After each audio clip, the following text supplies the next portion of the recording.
Yeah,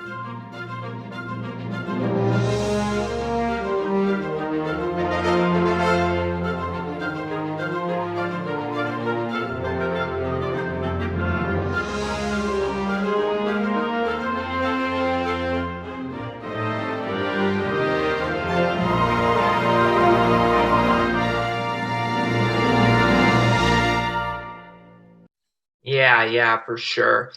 Uh, did you know the guy before the rape or what? Yeah, like I said, he was part of our friend group. He's even someone I would say I had a crush on, but just because I had a crush on him didn't mean I wanted to have sex with him. It didn't mean I wanted to even be with him.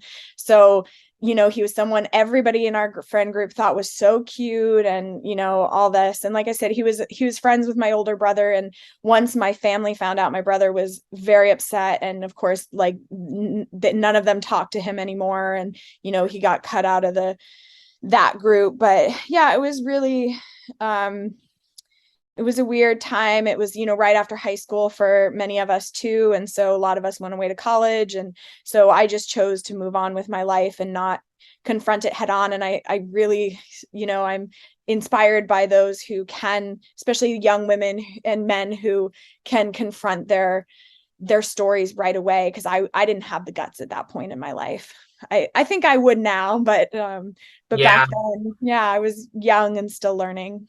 and people these days are doing a better job of reporting to the police when rape happens. So Yeah, looks like it's going in the right direction. agreed. Yeah. Just wondering, how old are you? I am 36 now. I just had my birthday last weekend, so just new freshly 36. That's awesome. So tell us about the pregnancy that you're in.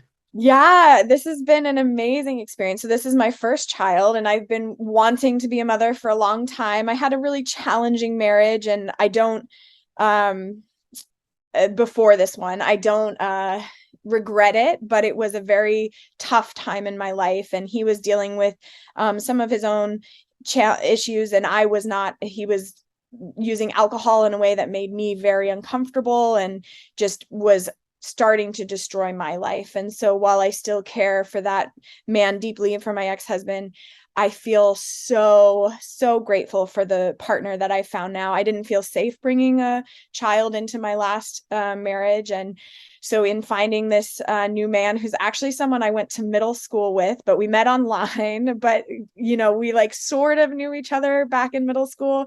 But I joke with him and I say, like it's probably a good thing I didn't know you back then, because he was quite a rebel, rebel with a cause, without a cause, I don't know, but he was quite the rebel, and I was quite a rule follower. Like I said, is quite naive as a young woman.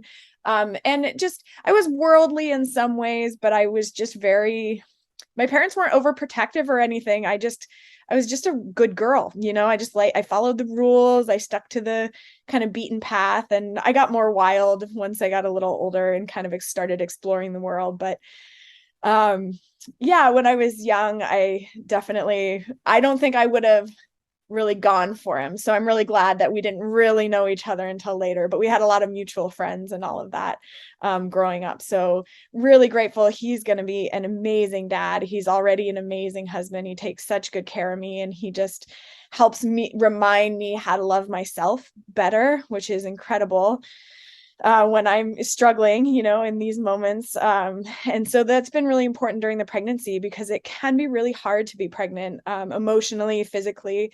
I feel very lucky. I haven't had a lot of really bad side effects. I've had like sort of the normal stuff, heartburn and, some discomfort, and insomnia has been a tough one. I'm very tired all the time, but yeah, I'm just so, so excited to be bringing this little jewel into the world. And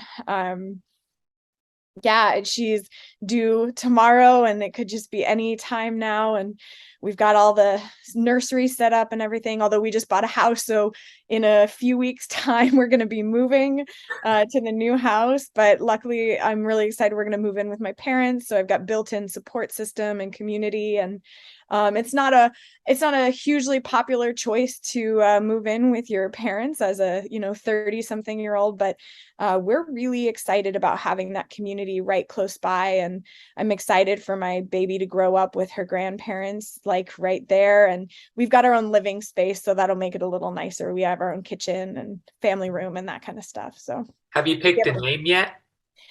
We believe so. I don't know if I'm ready to share it online. So we wanna see her. We want to meet her to be sure.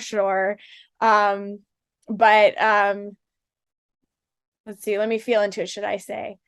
Um, yeah, I don't want to announce it yet. We'll announce it. All We'll right, announce no it after. problem. But a funny story though, my best friend she had her second baby, who's a boy, and she had him 3 weeks ago, or maybe almost a month ago now, and he has the same name that we're thinking about, and we didn't plan this. It was totally unplanned. And so I asked her, I was like, you're sure it's okay, like we already had it picked out, you already had it picked out? And they said yes, so that'll at least tell you it's sort of a gender ambiguous name. Okay, you want to Yeah. hear a funny story I have? Because I was a pretty good rebel as a kid as well. Yes, please. And this is something that my teacher, Mrs. Huth, and I still joke about to this day. Basically, what happened was I grew up in the mountains of Estes. You know, there was snow there 24/7 in the spring and the winter. It was high in the mountains. And one day, my best friend and me, my best friend named Damien, we were playing on a tinier. They had two playgrounds. They had a castle playground or a little miniature playground, and he and I were playing in the miniature playground, and we had a snowball fight together, which was against school rules, you know. And what happened was Miss Huth, my future second grade teacher, she came up to us and told us to stop, but we didn't. And so she decided to separate me and Damien. And I didn't want to see my best friend go away for the rest of recess. So I took a clump of snow off the ground, patted it up into a ball, and I threw it at her, and it actually hit her in the face. As you can imagine, I afterwards Damien and I continued playing with each other, and she walked off, obviously to go tell my teacher, you know. Yeah. And when I returned to class for first grade, it was my teacher was not impressed. I And bet. and my excuse was I tried to cover it up, and I was like, she walked into the path of my snowball. It's not my fault. And obviously that excuse was not accepted, you know. Right. And I lost recess the next day as a result. And even Damien was shocked. Like when it happened, he was like, "Oh no," you know. And but this is where it gets juicy. The next year, when the school year ended, we kind of moved on. When I lost recess, we sort of moved on. But the next year, Mrs. Huth was coincidentally picked to be my second grade teacher. And so when I walked into the conference before the school year, you can imagine there was a little bit of nervousness. Like, I hope she doesn't give me F's all the time for what happened. I went up to her and was a little nervous, but Miss Huth was like, "Don't worry, Doug, I've moved on. We're good." Nice. And she Aw. and I still joke about it to this day, by the way. Yeah, that's pretty funny. But that's the action of a rebel. Yeah, absolutely. But you gotta Yeah, I admit, mean, I had moments where I did certain things, but I never would have thrown a snowball at a teacher. on. She decided it for herself by trying to Yes. separate me and Damien. That's so funny. Uses Yeah, excuses, you know. yeah, definitely. But it was funny, you know. So, what are your hopes for the future?